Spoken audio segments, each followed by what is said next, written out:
Welcome to the show. We are a little less than a month away from the fourth stop on the tour this year here, Major League Paintball, going down in Texas. And it's going to be September 11th through the 14th. I got Justin Cornell on the show today. I feel like Justin he's been on Edmonton Impact essentially since 2009. He's one of the best snake players ever to play the game. And so greatly looking forward to picking his brain about his position, their three-man win down in Orlando. And then the Impact's bracket coming up here in Texas. So without any further ado, let's bring in Justin Cornell, also known as JC. How you doing, bud? Hey, Matty. Thanks for having me. Doing great. So, yeah, man, I wanted to touch base with you for a number of reasons. One, you guys just won the three-man, and you were instrumental in that, the ESPN show down in Orlando. And you guys did pretty awesome at the three-man that happened in Cincinnati. So just wanted to get your thoughts on that format in general. You guys ended up losing to San Antonio X Factor in Cincinnati, but then went on to take down Dynasty to get the victory in Orlando on ESPN.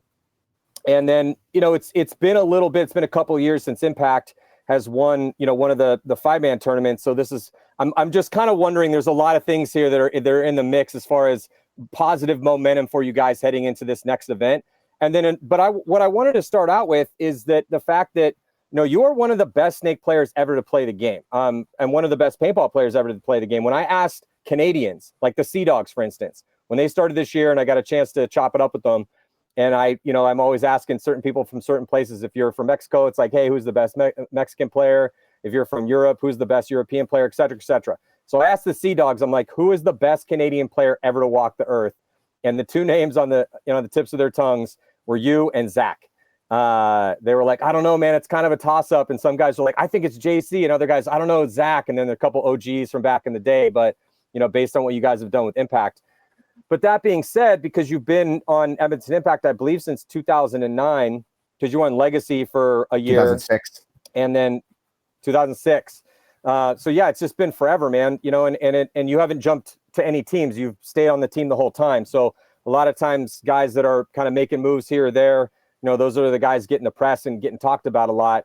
And I just wanted to give you, the respect that I feel is your just due, because you've been holding it down for a long time. And not only that, this is why I respect you and Zach so much, and Zach as well, too, because, he's Bart's son and it's Bart's team, but Zach is an MVP award winner and he deserves to play in that team because of his merit alone. So the fact that you've been able to stay in the hunt with these elite snake killers for as long as you have, to be that tip of the spear for one of the best teams ever, is impressive. So let's start with that. Like, what's your mentality that you bring to the game? Because you're not a huge dude, but you might as well be 10 foot tall when you play out there, bro, because you have a chip on your shoulder the size of Gibraltar, when you play the game, and everybody knows it. It's like, oh, man, don't get JC wound up, dude, because he's a little feisty. So, yeah, just talk to me about your mindset and how you've been able to be this good for this long.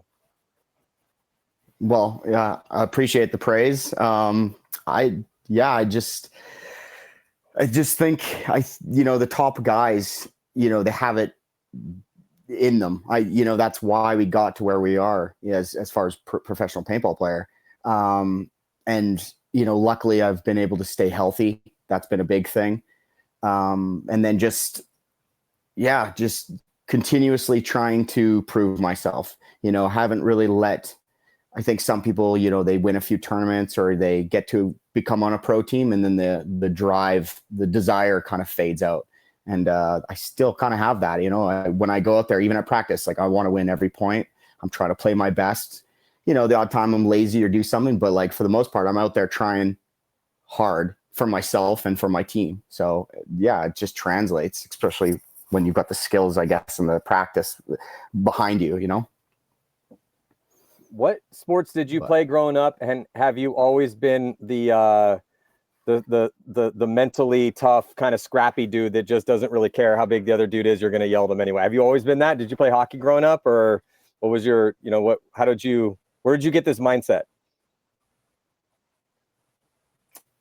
I don't know. I think it's been in everything, in not even just sports, just my whole life. I've been very competitive. I'm not a huge dude. Like you said, I'm a small guy. So my whole life I was always sort of an underdog, in school, in sports, in just whatever. So I think that kind of, translates with, and also with competitive nature, I've got something to kind of prove. And paintball, being the size doesn't really matter, but you still want to win, right? Just like anything else. So I've always kind of said is like, if you're not out there trying to win, like, what are you doing?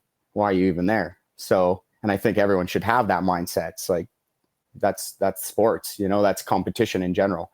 But yeah. And then it's funny though, because a lot of that translates to people having a view of me outside of the field, people that don't know me, but paintball, it's very different, on the field and off the field. Do you feel that that's one of the reasons that you love the game so much? I mean, I've talked to so many different guys over the years about this, but it is a certain place where you can kind of go and be this different person in between the nets. And then when you're off the field, you can be a complete, a normal person, but you kind of can go and live that certain, highlighted life that can exist where you can kind of do whatever you want to do. I mean, to certain respects, you can't go crazy, but you can be a beast out in between those nets. And is that something you've enjoyed over the years? Is that something you kind of relish? I think everyone that plays paintball kind of gets that, the adrenaline, that spike of like action. And, when you're younger playing in the forest, that fear and the thrill of the pain of being shot and like all that kind of into one. But yeah, it's like, I still love it. I still go out there, it's pumped. It's paintball. That's why we love it. How did you get hooked up with with Zach and Bart and Zane? Like, how did that happen? Because I mean, you guys have been such an, and so we always talk about, okay, Edmonton Impact, it's an all-star team, but it didn't start out that way. And now it still is an all-star. It's an all-star team with the Canadian all-stars on there, because you, especially Zach and, Zane is kind of, stepped aside to coach. But you and Zach are absolutely Canadian all-stars. And again, are, I again, 1 and 2, depending on who I ask. And I've asked this question of many Canadians over the years, as far as best players ever from Canada, so how did you hook up with them initially? I was playing against them. They were my opponents just in the local, and Mike Carey, another Canadian pro back in the day. Yeah. He had a local league. So I was playing against these guys for years. We were battling it out. And then when they first started playing in the States, they were kind of having mixed success. They started down low, and then they wanted to jump up to semi-pro because they were locking the divisions that year in 2005. So they jumped up and then played the last half of the year in semi-pro. And then the following year is when Josh Davey, Danny Miller, myself, and Warren joined the team. And then, yeah. It's nice not to play against them, play with them. We're mentioning kind of, Justin, we're kind of mentioning some of the other names that guys will throw in there, because Josh Davey has been in the mix as far as, one of the best Canadian players. Mike as well, too. Andy, a couple of those guys. Rowdy has been thrown in there. These are some OG names. Andy recently rostered with Infamous. But yeah, but they go to you and Zach just because of the longevity. And I definitely want to get to talk about the 3-man and talk about the current situation, but I just think that you have such a unique paintball history, and the fact that you've been able to stay on and playing the first attacker, and it's rare to get somebody to play this long and as hard as you play the game to play the 1. Typically, guys will, kind of start gravitating back to playing the 2. Occasionally that will happen as guys get a little long in the tooth, but you've been the broadsword or the tip of the spear. It's like, pick your example of the type of player that you've been.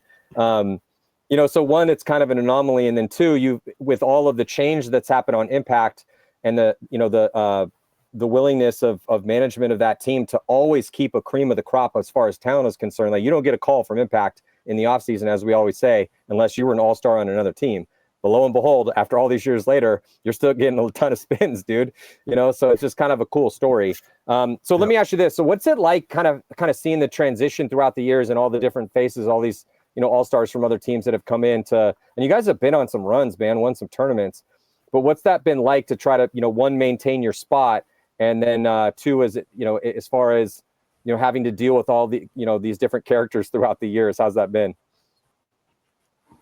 It's been great. I've loved everyone that we've had on the team. You know, it's whether it's, you know, guys usually leave or because of different circumstances, or, you know, we got to a point where the team, maybe the management's not seeing eye to eye, but like there's never really been any problem with any of the guys as far as personnel. So I've loved everyone that we've played with. And then as far as like, I've never took it. I know a lot of people is like use that as like, you know, fire to kind of not lose your spot. But I've been over the years, you know, I'm confident in my skills and how I play the game. So if someone, I would love to, someone came in and started winning tournaments for me. You know, I could just sit back and kind of, you know, I don't mind that. It's all about the team, right? We're all there to win as a group. So, yeah, to be honest, it's been great. And also we've been a very two-line team. So when we have had a strong team, we've usually ran two lines, right? And sometimes you play on the one line, sometimes you play on the second line, but you know, you're in your spot. One event you're on the first line, next event you're not. So I think it's been a good balance, but yeah.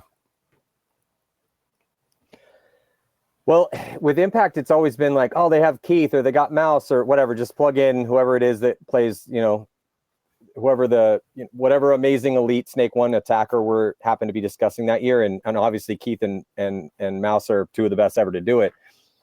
But whoever is playing that position or gets picked up to play that position for Impact, as I have conversations with leaders of other teams behind the scenes, and I'm like, yeah, but, you know, if that dude gets hurt, like they still got JC, you know, it's like, it's just been, okay, so whoever, you know, and Impact's a kind of a ride the hot hand type team. So, you know, if you're on one, you're going to get the lion's share of the spins. If one of those other guys is having a tournament, then they're going to get the lion's share. Like you said, you guys have run two lines.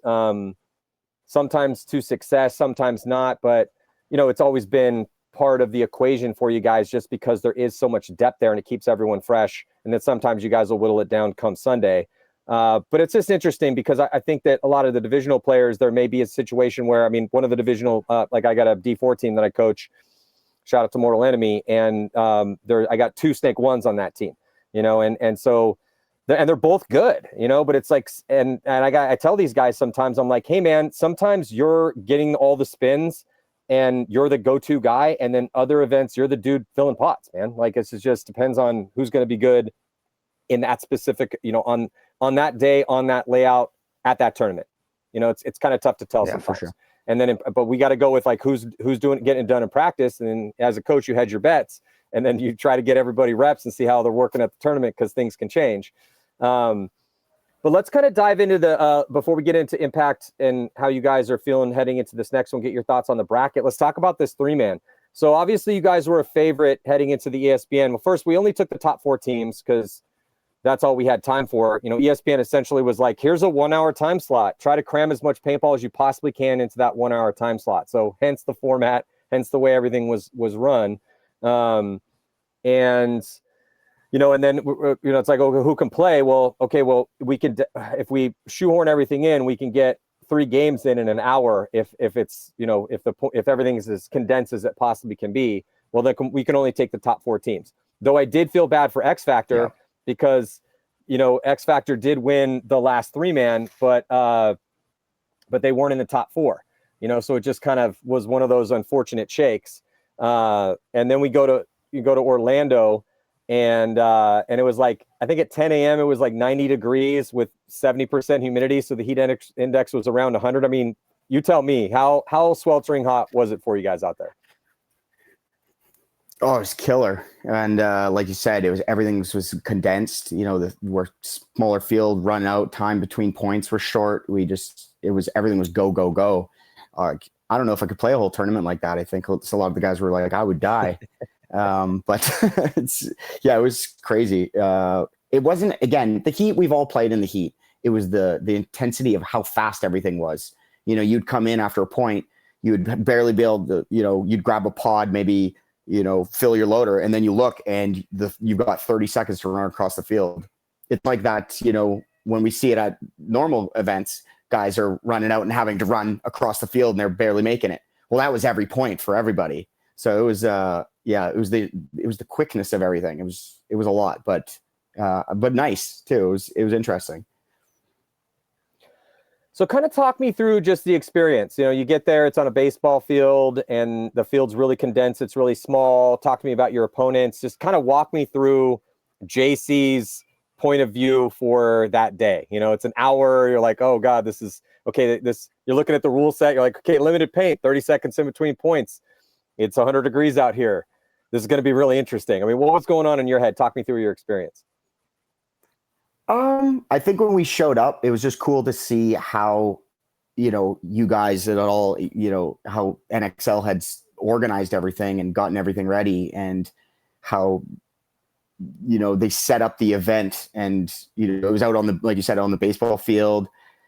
Everything was ready down to the schedule. They had when the commercials are coming, and they had this, everything had to be on time and, no delay. So I like that. It was very professional in a sense like that. And then we knew who we were playing before, Fit, and we knew Dynasty and Russians were playing. So we all knew how we were playing. We walked the field. It was very simple. It's a 3-man field squished onto that little size. So there wasn't a lot of change. So we had any coaching had already happened, before we even played. So it was just kind of go with the flow and try not to screw anything up on live TV. Yeah, trust me, bro. I was thinking the same thing. Let's not screw this up here. This is live TV, because it's starting exactly at 10 and it's ending exactly at 11. And come hell or high water, that's how it's going down. And I have my script somewhere here, but the script was 2.5 pages long for an hour of TV because of all the very specific. It's like this has to go in, and then this has to go in, and you got to throw to this and throw to that, and here's the open, and it was very.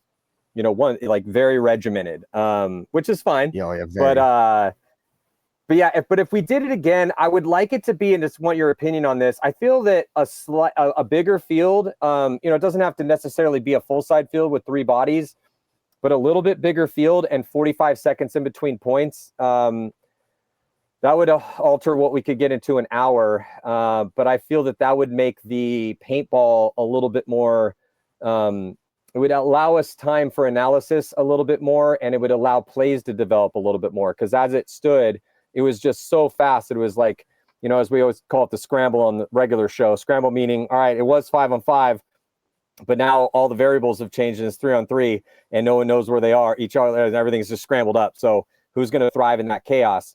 And that was like every single second of every single point. Did it feel like that to you? And do you agree with those potential changes if we did something like that again? Yeah, absolutely. But you're right. It's all about fitting it in and making it easy to digest. I think for a first live show, 3-on-3 is so simple to watch. Small field, there's not a lot of different variations. So I think people probably liked watching that.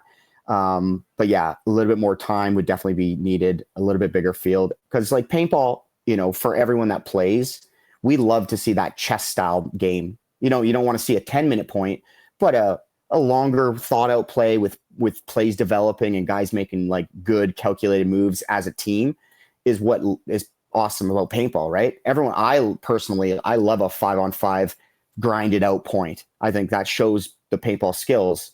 If you shoot 2 guys off the break and it's not really, the point's over and you're like, okay, it's not that entertaining. We all love that. So I think the more we could teach people about that and really get people to love what I personally love is where I think the sport would shine. Yeah, I mean, I don't disagree at all. It's just kind of that fine line, right? It's like you want to have the spectacle of the chaos, but you also want to have the strategic sports element of it, that chess match, as we always say, but trying to find a fine line. And I just think that slightly bigger field, 45-second breaks, and that would still keep the cardio up, but then kind of cut down on guys not getting to the gate, and add a little bit more diverse play, but still keep the action at a high pace. I think that might be a sweet spot. I would love to see that. Well, you were a prime mover out there, prime mover being, one of the guys, like whatever, at any point you played, it's like, well, whatever JC's doing, like that's kind of important. You guys had a couple guys that were, you guys were getting reps for everyone, and it was good that you guys had a deep roster, but you were one of the main guys out there. You're in the conversation for MVP. Talk me through like what was going through your brain when you were playing that field. Was it just straight read and react? Like, okay, well, I'm just, I can't, I don't have much time to mess around here, man. I'm not putting anything together. It's just put a guy to make a move. Yeah, it was kind of to be honest, a lot of it was a blur because it was almost like muscle memory out there. You didn't have time to think about a point, right? It was just go, go, go. And how the field was, I think the craziest part was, and when we walked it, we knew it'd be crazy, but it was when you're on the gate and you're looking across the field and you're looking at the guy going to the other side. That was so strange. You're always shooting at each other running out. And that was such a, and you're both tired. You're both looking at each other like, is he going to go? Is he going to stay? So that was a little strange. And then on the snake side, you couldn't see each other. Like from the temples you could, but then once you were in the snake. So if you lost him or you weren't sure, or you got there 2 seconds later, you're like, well, now he's coming. So it was chaotic. It was just like, roll the dice off the break, hope you are up or hope you got out before they got out, and then meet in the middle. And then, it was wild. It's hard to even communicate because by the time you said, hey, something happened, everything else has happened, so it was chaotic, but I think that made it fun. Do you think, kind of moving on here as far as, because it's been since you guys have had a bunch of seconds and a bunch of thirds since 2022, but it's been since 2022 since you guys have had a first place. Do you think that this is going to give you guys a little bit of momentum heading into Texas? Obviously sitting pretty solid on the overall standings for the year, sitting fourth place overall. You guys have been pretty good in the prelims. We can get to some of these numbers in a second, but just, as far as having a cool win like that, at being on ESPN, and I know it's obviously different than what we typically play in the deep water for the pros, but how do you feel that vibe was for Impact moving forward here in 2025 for these last two big events that we're about to get into? I think it's always good, right? It's that camaraderie of a win with your guys, right? And then you want to keep that going. So that how hard you played and, the mindset you were in to kind of get over that hump, I guess. And also, I think just keeping everyone focused and hungry and carry it into the next event. It's always the goal.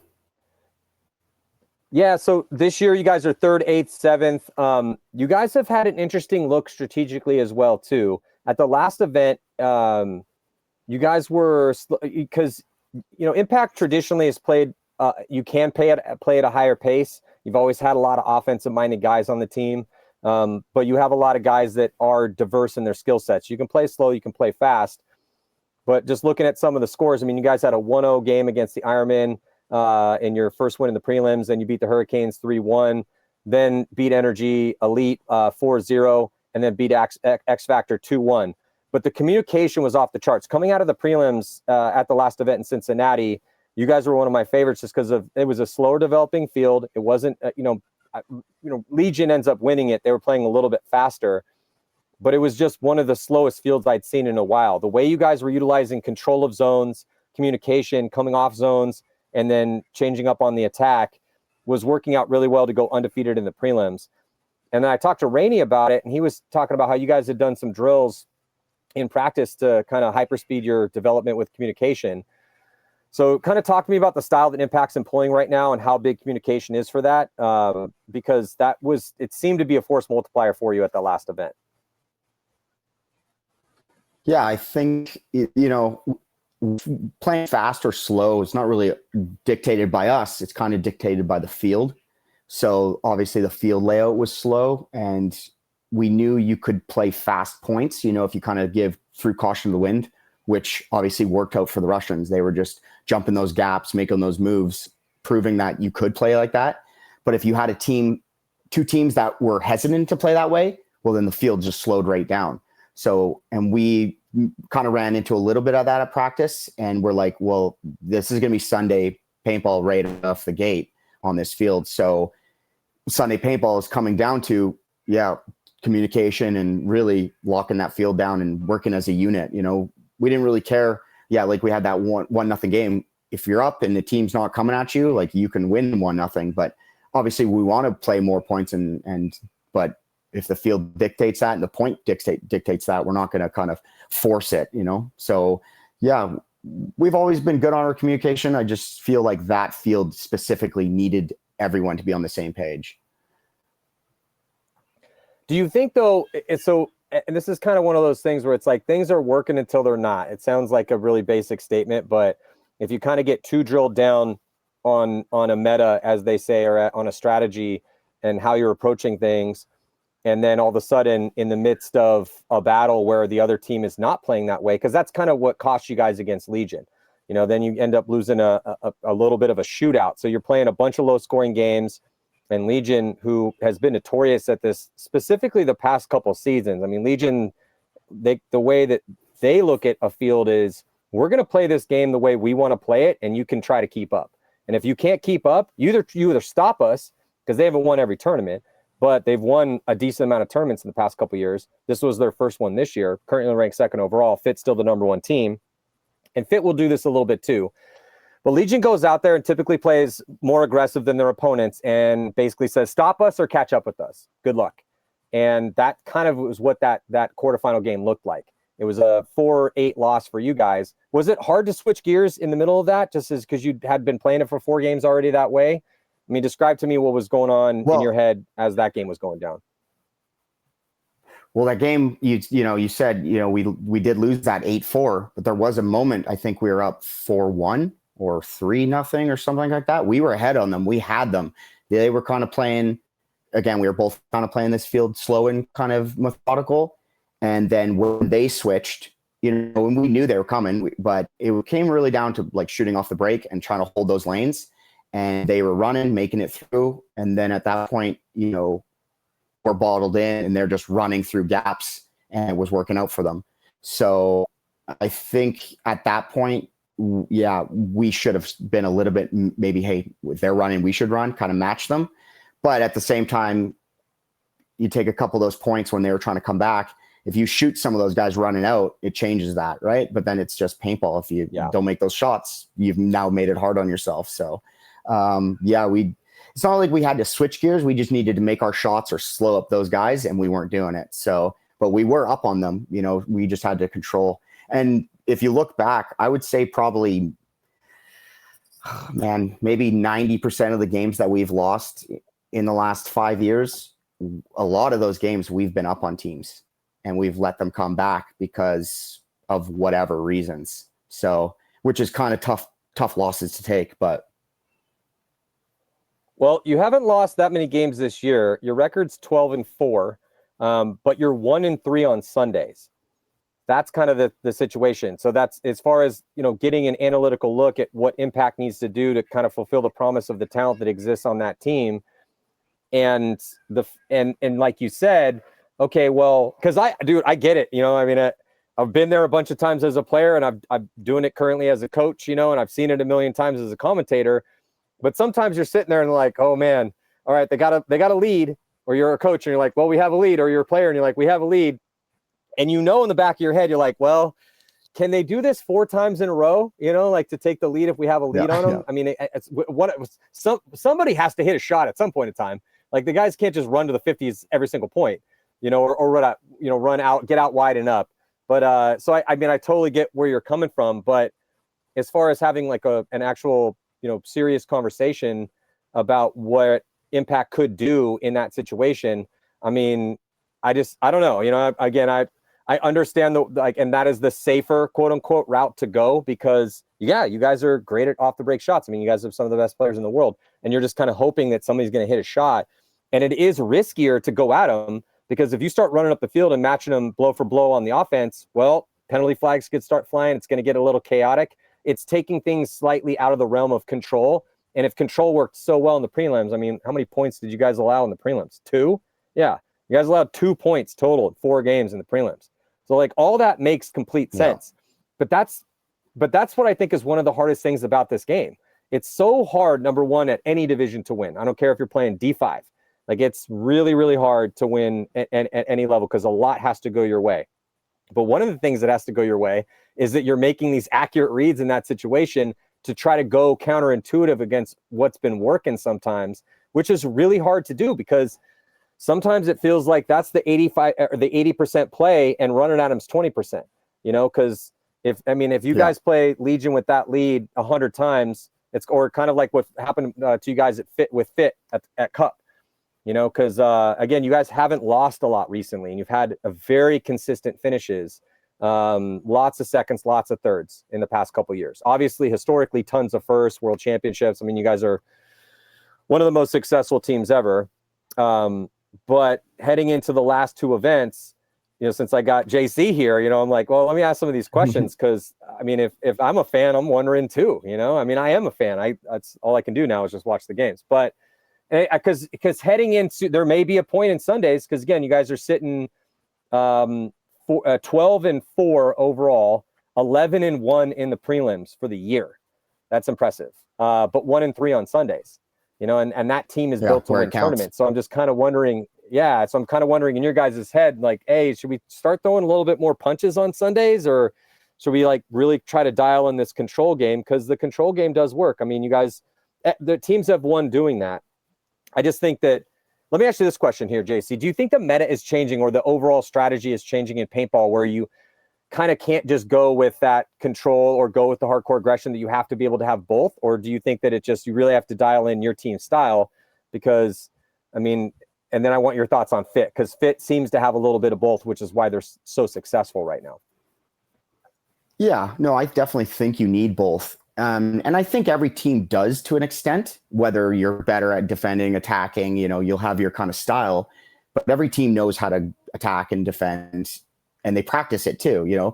I think it's up to the coaching staff and to the players to decide when to implement those. So, that's kind of been part of our fall, is we're so set, regimented. We'll play a field away, and it's hard to convince everyone at a certain point to switch, or, if we're up and things have been working, someone's got to make that call, whether it be Dave, Bart. It's like, I know how to push, but if I'm told not to push or to keep doing what I'm doing, I'm not going to push, yeah, I think that comes from a team-wide understanding of how a field's going and how a tournament's playing. But no, I definitely think you need both. But I think the hard part's deciding when to do them. Yeah. Yeah, that's such a hard part of it. How, if you had to give advice, because a lot of divisional players watch these shows and watch all these different podcasts to glean some sort of information that's going to help them go win in Texas or Florida or the Northeast or the Pacific Northwest or the Midwest. The guys are always looking like, oh, what's JC going to say about this? I mean, how would you go about trying to do that in practice? If you were running a divisional team, how would you go about trying to like kind of beat that into the program in a way that was actionable once you actually get to those pressure situations deeper into the tournament? Like, how do you guys do that? Well, I think it's the field layout, right? So you look at it and you're like, okay, if we need to push, where's the easy places to push? How would you get here? What would you do? What's the payoff? You kind of learn that, and you kind of learn the pace. Like, okay, we're not, especially in the first practice weekend or the first day of practice, on a Friday or something, we're not really being told what to do. So it's like, hey, push as hard as you want, or, play it how you'd play it. So you can kind of mess around. You can see what you could get away with. But then as the day goes on, you realize like, okay, am I going to be able to push like this? Or is it a risk? Or, is it better to get up on a guy off the break and hold and then let it play out? So I think it's all personnel, but then also how you are breaking down a field. How fast do you think this is really going to play? I run out the corner, but, once there's good paint, am I going to make it 80%, or is it going to be a 50%? So you kind of you start to learn that of like, okay, what is the risk versus reward here? And, when can we implement it? So, but I think as a paintball player, I think you can always be a little bit more aggressive than you think, especially if the chips are on the table. It's do or die, I guess, in those moments. So I couldn't agree with you more, JC, especially if you're a divisional player out there and you're playing down a D4 or D5 specifically, you can be a lot more aggressive because if I was sitting around working with the D5 team and I was like, hey, show of hands, how many people watch a lot of pro paintball? And if there are a lot of them putting their heads up and then they're taking how they want to play the game from what you guys do, that's great. I mean, you definitely want to utilize the mirror neurons in your brain that are one of the human being superpowers so that you can learn the easy way from watching the masters at the craft do what they do best, right? That's great. But as I say to my divisional guys, sometimes I'm like, yeah, dude, Colt Lukow's not shooting at you off the break, like, so let's you're not playing get against your ass pros. out to the back corner, so I mean, I'm not, yes, we have to incur risk to win paintball tournaments. So, at some point in time, I can't just hide 3 dudes in the back, every single point. Like, we're going to have to incur some risk, and we're playing in D4. So, dude, or it's like, with guys running, I'm like, hey, can you shoot the snake runner, please? Because it's not JC running the snake, like, can we just shoot that guy? He's running a little big, can we just please shoot that guy? So I would definitely agree with you that you can play a little bit more aggressive than you will see the pros play sometimes if you are a divisional paintball player. And that can definitely be really good for your chances at a tournament. Before we kind of jump into these brackets here and some of these, I want to get your thoughts on kind of where, because, we got 2 more events to go. Things are kind of, the lay of the land has now appeared as far as the top teams, the middle of the pack, and then who's at the bottom before we kind of get into your bracket. But, I just, we talk about parity every year, meaning, okay, well, it's hard to win these pro paintball tournaments. And you can't take anyone for granted. But, since I got you here and you've been doing this forever, I mean, how hard is it right now? You've played a lot of different incarnations of pro paintball. How hard is it with the 20 teams that we have to go out and win a pro paintball tournament in 2025? Oh, it's super hard. It's like, even though you're saying like there are the bottom teams that kind of have filtered in there, but they're not easy teams. It used to be, you play a bottom 5 team, we pretty much would never lose. Like you're just like, okay, that game's out of the way, or whatever, that's going to be a win. It was like, how many points can we put up, because you got to make sure that you mercy that team because everyone else is going to, right? But now it's like you could play, especially with the brackets, sometimes you get that extra hard game in there. And every team's tough, there's no gimme games anymore. So, and now the top teams are playing even more dialed in because they know, everyone's got to be in their A game. So when you play each other, like you're getting the best version of them every event. So it's it's tough to win out there in today's age. No, I definitely agree. Also haven't seen all these. So let's talk about your bracket or so we're sitting here. So you got Tauntauns, Shock, Sea Dogs, and New York Extreme. You're in bracket D. What are your thoughts on your bracket? Again, well, it's, there's no easy bracket. So I don't necessarily think we have the hardest of the brackets, but none of those teams are going to lay over and let us stomp them, so you're going to have to fight for everything. Teams we haven't played, the Sea Dogs, they're going to be jumping at the opportunity to play the other Canadian team. Tauntauns, we got history with Axel and playing them in Europe. So, that'll be a battle. Aftershock's always a tough game. And New York's been, the chomping at the bit. So it's a tough bracket. So I think it is, JC, because if you're looking at that bracket, I don't know if it's the hardest. I agree with you. But you're not facing a team. Every team you're facing has won a game this year.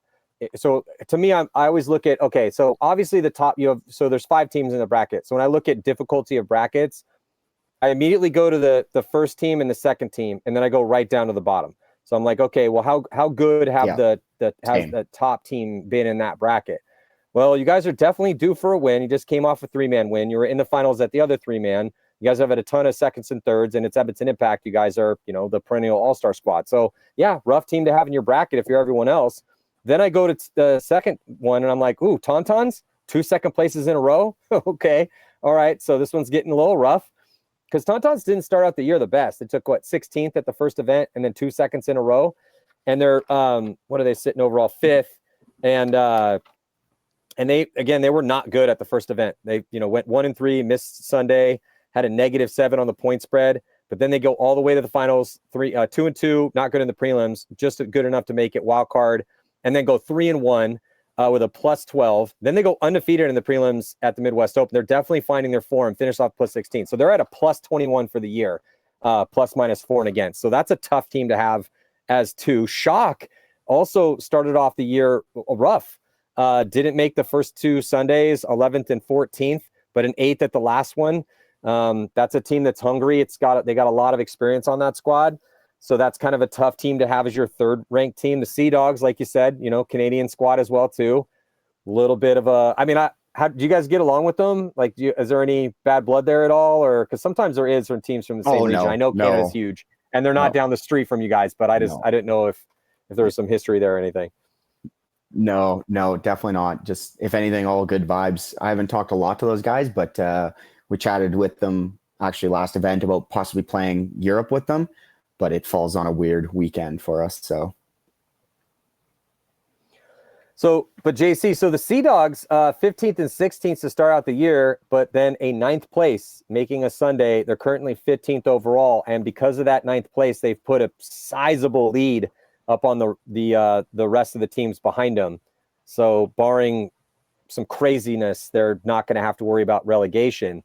They were 2-2 in the prelims, but even losing to Aftershock and not scoring a point in the wild card round, it was a 0-3 loss for them. They still finished +2 for the event, and they had a very interesting event at the last one because they lost their first 2 games. They lost to Damage and Dynasty on day 1, but then they smashed Aftermath and smashed Arsenal. And when I say smashed, like they didn't let Aftermath or Arsenal score a point. It was 2 shutout victories for them on Saturday.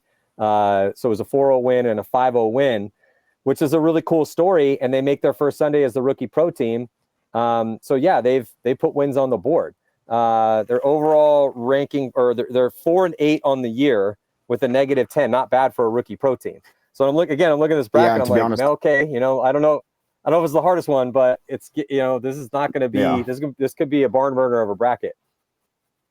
And I've watched a lot of the Sea Dogs because, again, just curious with a new team and them being Canadian stuff. They've had all their losses have been close too. They've been giving good teams runs for their money. So no, they'll be a tough team. And again, they'll be excited to play us, I'm sure. So we got to be ready for them. And then you have New York Extreme as your last team. And yeah, they're sitting 19th. They got a 19th and a 19th and a 17th. They do have some talent on that roster. Obviously they got relegated, and then Harris takes over from the ML Kings. They get rid of the ML Kings name, and you could spend a lot of time kind of talking about how everything's gone together for them. But, at the last event, they did put a win on the board, still finished with a -10. But they were able to beat Diesel. Now, everyone beat Diesel at the last event. They went 0-4. But there is some talent there, so it's just, I think that of the brackets, this one is interesting. I don't know if it's the bracket of death. We could argue about that, but I'm interested to see, and I think it's going to be an entertaining bracket to watch. Let me ask you this question. So, because this is one of the questions I ask for everyone when they sit in the seat you're sitting in and we have these conversations. So out of your bracket, obviously you think you guys are going to go on. What's the other team you think is going to go on out of that bracket? And do you think that a wild card will come out of that bracket? I'm guessing you're going to pick Tauntauns or Shock as the other bracket, or as the other team coming out of the bracket. The hard part is you got to, are those teams going to beat the Sea Dogs? And, they might have tough games too, as we've talked. So as far as the team coming out of the wild card, it's so hard to say. Again, it depends on the field layout, I think. But yeah, I would probably say obviously Tauntauns would probably be, obviously with the run they're on. And then it would just depend on the Sea Dogs and Shock, how they play, who beats each other there, and how they do against, if Sea Dogs were to beat Tauntauns and Aftershock, then they'd be looking good for wild card. Well, since I only got you for maybe like 10, 15 more minutes, let me ask you some of these other brackets here. Again, same question. So I'm going to name off 5 names. Where do you feel the most compelling stories are, based on your assessment of the situation? And then give me your top 2 teams. And do you think a wild card's coming out of that bracket? Bracket A, we got Fit, X Factor, Hurricanes, Diesel, and Energy Elite. Fit Hurricanes, easy. What do you think? Or sorry, Fit and Fit. second team. Who was it? X Factor. Yeah, Fit and X Factor. No wild card. Well, let me ask you this question, since it's been a conversation, with Diesel. Diesel was on a decent run in the beginning of the year. I mean, they weren't going deep on Sundays, but coming off a cup, if they didn't have that implosion against Fit, maybe they go on to win World Cup, because they were playing the best we'd ever seen them with the roster they had, which was, a nasty roster. And then they start out the year and looking pretty solid, losing close games on Sunday, taking an 8th and a 9th. And then they just blow up at the last event. They had a -13, 0-4, lost all their games, and then almost got in a fight with Aftershock. They got some guys suspended, 2 and 3 game suspensions. They lose Silos, they lose Mouse, they lose Spica. Well, cut Spica, Mouse leaves. I'm not sure if Silos got cut or left. I think he left. I'm not sure. I think he left. Yeah, regardless, they're down. Their team was a mess that event. Yeah. So, I mean, what are your thoughts on Diesel? And we haven't really heard any official word as to who they're going to replace. I'm sure those guys with, but they're kind of running up on just even enough bodies to field 5 dudes for those first 2-3 games. First 2 games for sure. Yeah. So yeah, depending on who they fill in there with, I think actually they might surprise people, because guys that were now sitting on the bench for other people that weren't playing so good, maybe those guys will be, reinvigorated. And if, again, whoever they get to fill out that roster, but I don't think there'll be a rollover team coming off the last event. Well, everyone on that roster was good. I mean, the actual Diesel OG Texas guys on that squad. I mean, Mark Baginski, BJ Henningberg, Clint Johnson, those dudes they're really good. So I'm not taking anything away from them, but we are going to Texas in mid-September. And then, yes, those are Texans, and they're used to playing in 100-degree heat. But if we get a heat snap, like it could be 100 degrees out there, and if you don't have depth, that definitely hurts your chances, because, yeah, you're only playing 2 games a day in the prelims, but some depth could help. Yeah, you don't want to be playing 100-degree with 5 guys. Yeah, so we'll see. But that's kind of one of the compelling stories there. And then Energy Elite had lost a ton of 1-point games in the beginning of the season, but then they had to change to some roster as well too, and ended up losing all their games at this last one. So they have yet to put a win on the board yet this year. They're one of the 3 teams that still they're the only team actually that has not won a game this year. So, yeah, tough situation for Energy Elite, which is interesting though, because they're ranked 18th.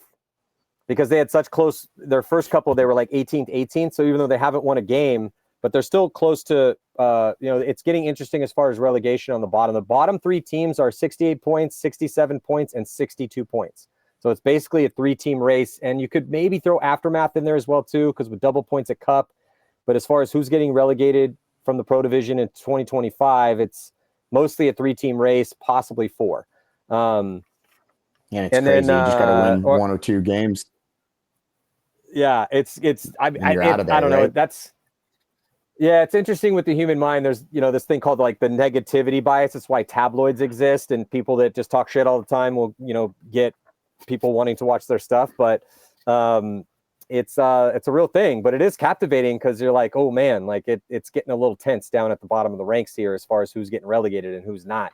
Because every year one team gets relegated, and these pro spots cost money. Some people stepped up and bought their spots, and some people earn their spots, and so there is some money at stake here to and obviously a lot of pride and a lot of dreams that are going to get squashed if it doesn't happen. Let's move on to bracket B here. So we got Legion, Heat, Ironman, Uprising, and Aftermath. What do you think?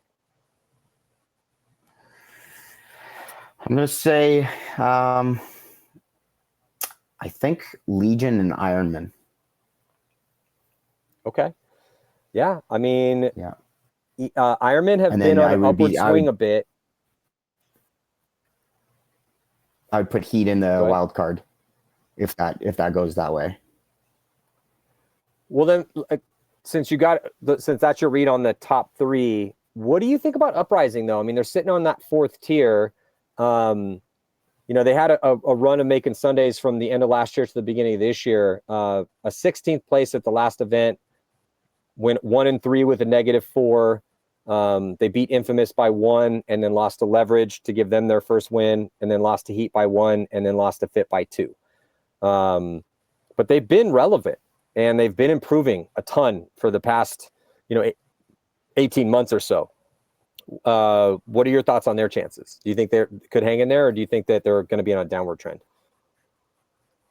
I think Uprising has been playing great, actually, especially with Nate. Their team's been kind of a different beast, but I think maybe if they were in a slightly softer bracket, they would have a better chance, because now they're kind of like the 4th team in that bracket. So, and Aftermath's not a pushover either. So that's a tough bracket to come out of, let alone try to get the wild card.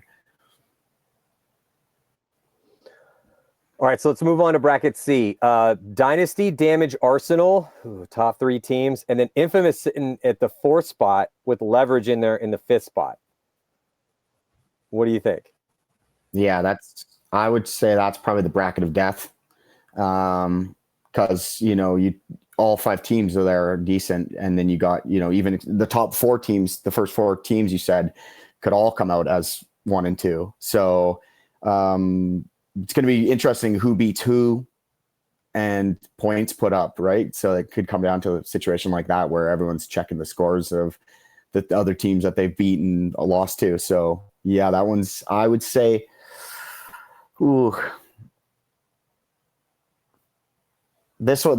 bracket's a big one on how the field's going to be. But I guess you kind of have to go with, that's a tough one. Let's go Damage, and we'll throw a wrench and say Arsenal. Okay. I mean, Arsenal has, so Arsenal just picked up Spica. I've really liked Arsenal's lineup. They were, at the beginning of the year on these shows, we're like, oh, Arsenal could be a threat this year. And then they take 14th at the first event. So way to let us down, Arsenal. Not, I mean, but then they picked it up, took a 5th, looked a lot better, and then 13th at the last one. But that roster is nasty. I mean, Cody Mikowski looked lights out at that last event. They got ABJ, yeah. They got depth. Caleb's playing well for them. That's why I think it's going to that roster. That's why I think it's going to be a big field dependent. Depending how the field is, yeah, and how kind of the pace of everything is, I think will dictate on how well a team like that does. Yeah, I agree with you. And you've said this quite a bit, and I couldn't agree more. You're always like, well, it depends on the layout. It kind of depends on the layout. Well, we'll see what the layout's like. Yeah, man. I mean, the layout is huge, depending on, what you're, who you have in what positions, who's been looking good on certain types of layouts. I mean, yeah, there's a lot of carryover in certain layouts, but yeah, that is a big thing. I think this could potentially be, if Arsenal and Infamous look good with how good, so Damage has been a big story this year because of who they've picked up, so they went big in the off season, taking getting Chris Shear and Kevin Brettauer, and, obviously with the guys they already had, and the roster is insane, right? They picked up different bodies, but they go 6th and 7th at the first event. Then they took an 11th though. So that team's going to be really hungry. I'm guessing they're probably going to train a ton. They picked up Marcelo Margot from your guys' team mid-season. Now they just got Mouse from AC Diesel. So, talk about an all-star team, Jesus. Tampa Bay Damage on paper looks fearsome. And then Dynasty, even with a, quote unquote rebuild, throw some scare quotes in there, they've been having a great year as well too. Dynasty is sitting 3rd overall. As far as their overall record, I mean, they're really good, man. I mean, their overall record is 14-4. They're 3-3 on Sundays and 11-1 in the prelims with a +22. I mean, that's really good, man. The Dragon Magic is a real thing. So they just seem to be able to bottle it up. And anyone that gets on the team, they're like, here, just open this. When things get tough, just open this when you're out here on the field, and we're going to do well. Some Jordan juice. Yeah, I mean, again, it's the secret of the win, and they definitely have it. So yeah, that bracket is fascinating to me. If I was Leverage, I'd be a little frustrated with my draw, because it's like, okay, well, Infamous is due, and they're going to be pissed. Arsenal should be punching higher than they are, given their roster. Damage just has been loading up nonstop and loaded up even more. And then Dynasty's been really good still. So that's a rough bracket for leverage, because again, leverage is down. That's a good test for them. Precipice of getting relegated. Yeah, no, It's like that's if you want to prove yourself, you got to you beat two of those teams, you go through as a wild card spot, like that's your whole season turned around, right? So if you're ever going to do it, now would be the time against those teams. I love the positivity that you're bringing to this. I'm going to try to bring a little bit of the opposite, a little realism here. But yeah, you're not wrong, dude. Like that is absolutely the way they should be looking at this. Like, yeah, man, this is just a big test. You know, like careful what you ask for. This is what we want. We want to play all the top teams. So now we just have to beat one of these, two of these four teams, and have a positive point differential so we can move on to Sunday. Yeah, dude, let's just do that. I'm not saying they can't do it, but as far as, just trying to be straight with the odds here, they are in 20th place. Their plus minus for the year is a -39, and they're 1-11 on the year. I really like the leverage guys. I'm glad that they earn the right to be there, but I got to call it like I see it. Like the numbers are the numbers, and these are all official, by the way. So if you guys go crunch the numbers and I was off one or two here, my apologies. But it's a big uphill climb for leverage.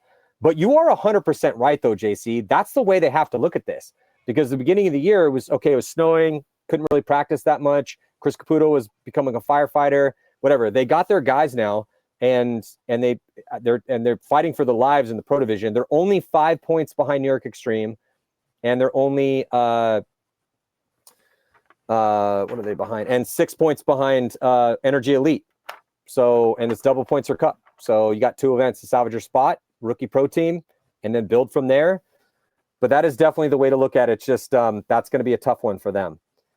Well, hey, JC, man, I really appreciate you and all the things that you've done over the years, dude. You are definitely one of my favorite players to watch. One, because anytime we cut in the pits, sometimes you, again, are yelling at people and you get a little hyper out there, and you are an insane first attacker. Mm-hmm. And I just wanted to give you your respect, because, again, a lot of guys make moves throughout the year or at different years, and I totally understand why they do those things, but you've been playing on the same team as the tip of the spear, one of the best players ever from Canada and one of the best players in the NXL for going on 15 years now.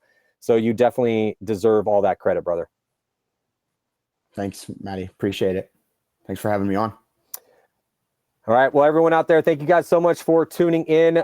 Make sure to tune in September 11th through the 14th, fourth event going down in Texas before we set the stage for World Cup, and see how all these storylines play out with the top 20 teams in the world. I'm Matty Marshall, and I'll see you guys next time.